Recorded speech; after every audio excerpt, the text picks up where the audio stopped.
नमस्कार साथियों, कैसे हैं आप सब। हाईकोर्ट में ज्ञानवापी को लेकर के एक बड़ा बवाल मचा हुआ है और देश की सियासत में भी इसको लेकर के एक भूचाल आया हुआ है। ज्ञानवापी जहां पर में मुस्लिम पक्ष कह रहा है कि ये मस्जिद है और हिंदू पक्ष का कहना है कि ये काशी विश्वनाथ मंदिर से लगा हुआ विश्वेश्वर मंदिर है। इसको लेकर एएसआई ने भी अपना सर्वे जारी रखा हुआ है और हाईकोर्ट में ये मामला पेंडिंग है। आज मैं आपको इस लेक्चर में ज्ञानवापी से जुड़ी हुई बहुत सारी बातें बताने जा रहा हूं।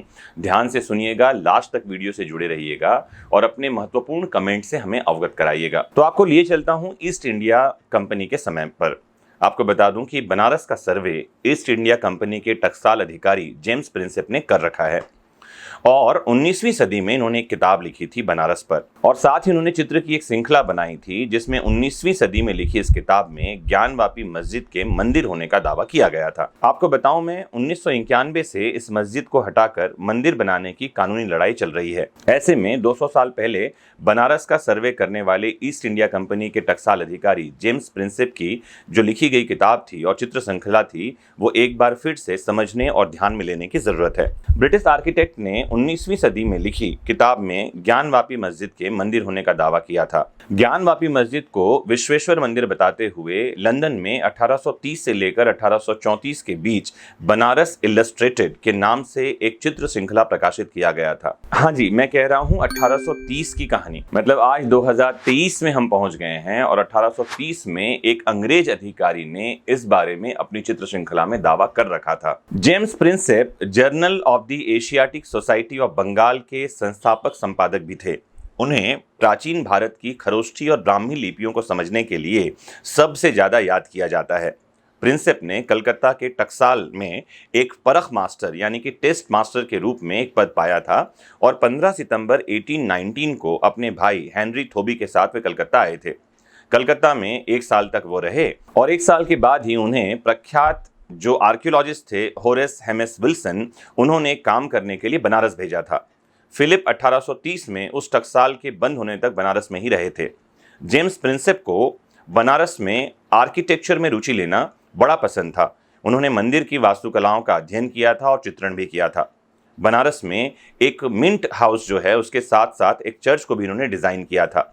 1822 में उन्होंने बनारस का एक सर्वेक्षण किया और 8 इंच के 1 मील के पैमाने पर सटीक नक्शा तैयार किया था। यह नक्शा इंग्लैंड में लिथोग्राफ किया गया था। उन्होंने बनारस में स्मारकों, उत्सवों के जल रंगों की भी एक श्रृंखला चित्रित की थी वाटर कलर्स में, जिन्हें 1829 में लंदन भेज दिया गया था और इसको ही बनारस इलस्ट्रेटेड के नाम से प्रकाशित किया गया था इंग्लैंड में।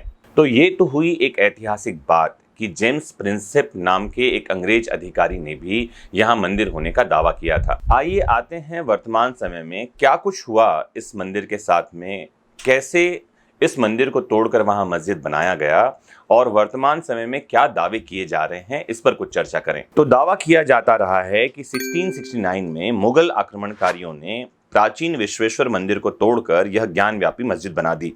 ज्ञानवापी वैसे तो संस्कृत का एक शब्द है और इसका अर्थ है ज्ञान का कुआं। 1991 से इस मस्जिद को हटाकर यहां मंदिर बनाने की कानूनी लड़ाई चल रही है। 2022 में आर्कियोलॉजिकल सर्वे ऑफ इंडिया के द्वारा सर्वे किए जाने के बाद ये और ज्यादा चर्चा में है।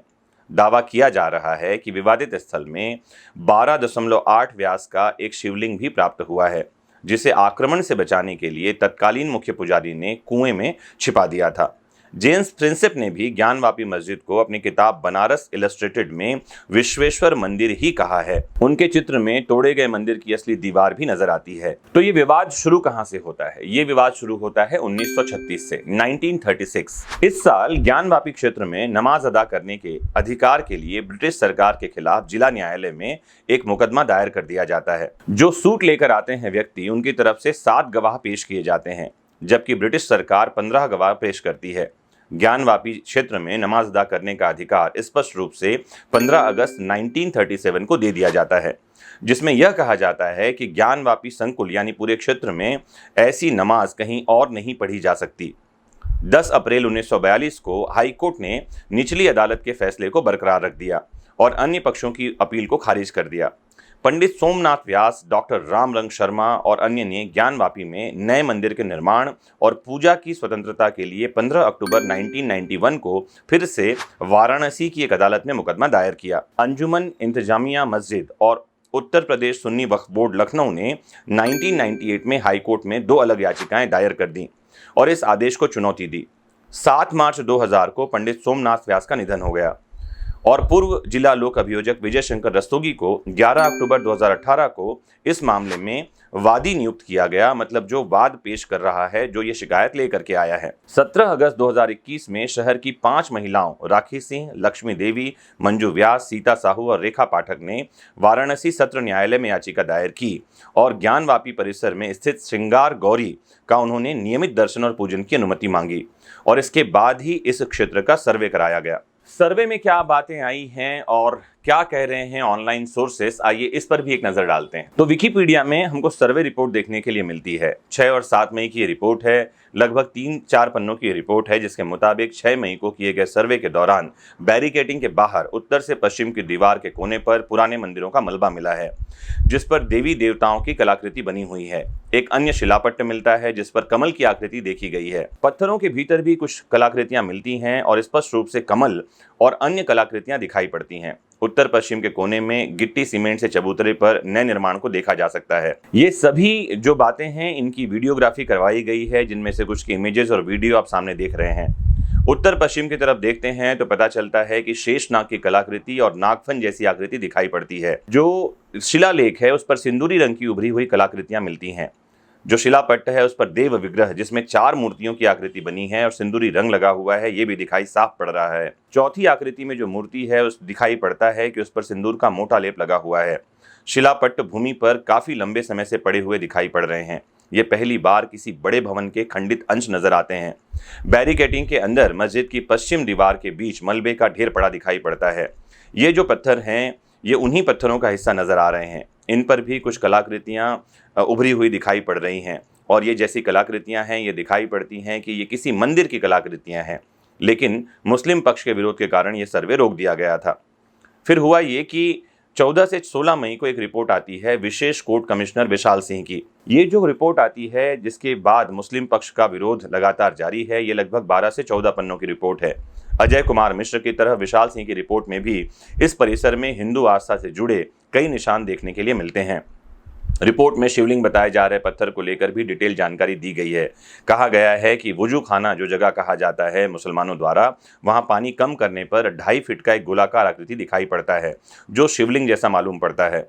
गोलाकार आकृति ऊपर से कटी हुई डिजाइन अलग सफेद पत्थर की दिखाई पड़ती है। इसके बीच आधे इंच का छेद है जिसमें सिंक डालने पर यह 63 सेंटीमीटर गहरा पाया गया। आपने इस बारे में बड़ा विवाद सुना होगा जिसमें वादी पक्ष ने दावा किया कि यह शिवलिंग है, जबकि मुसलमान पक्ष से फव्वारा बता रहे थे। लेकिन जब सर्वे किया गया तो इसको फव्वारा नहीं पाया गया और पाया गया कि ये आकृति जो है ये शिवलिंग की तरह ही आकृति है। तहखाने में कुल 4 दरवाजे हैं, लेकिन उन दरवाजों के स्थान पर नई ईंट लगाकर उन दरवाजों को बंद कर दिया गया है। तहखाने में 4-4 पुराने खंभे पुराने तरीके से बनाए हुए दिखाई पड़ते हैं, जिनकी ऊंचाई 8-8 फीट दिखाई पड़ती है। नीचे से ऊपर तक घंटी, कलश, फूल, इनकी आकृति चारों तरफ दिखाई पड़ती है। बीच में 2-2 नए पिलर नए ईंट से बनाए गए दिखाई पड़ते हैं, जिनकी वीडियोग्राफी कराई गई है और उनमें से कुछ चित्र आप सामने देख भी पा रहे हैं। एक खंबे पर पुरातन हिंदी भाषा में 7 लाइनें खुदी हुई दिखाई पड़ रही हैं, जो फिलहाल पढ़ी नहीं जा सकती। रिपोर्ट में यह भी कहा गया कि एक अन्य तहखाने में पश्चिमी दीवार पर हाथी के सूंड की टूटी हुई कलाकृति और दीवार के पत्थरों पर स्वास्तिक, त्रिशूल और पान के चिन्ह भी दिखाई पड़ रहे हैं।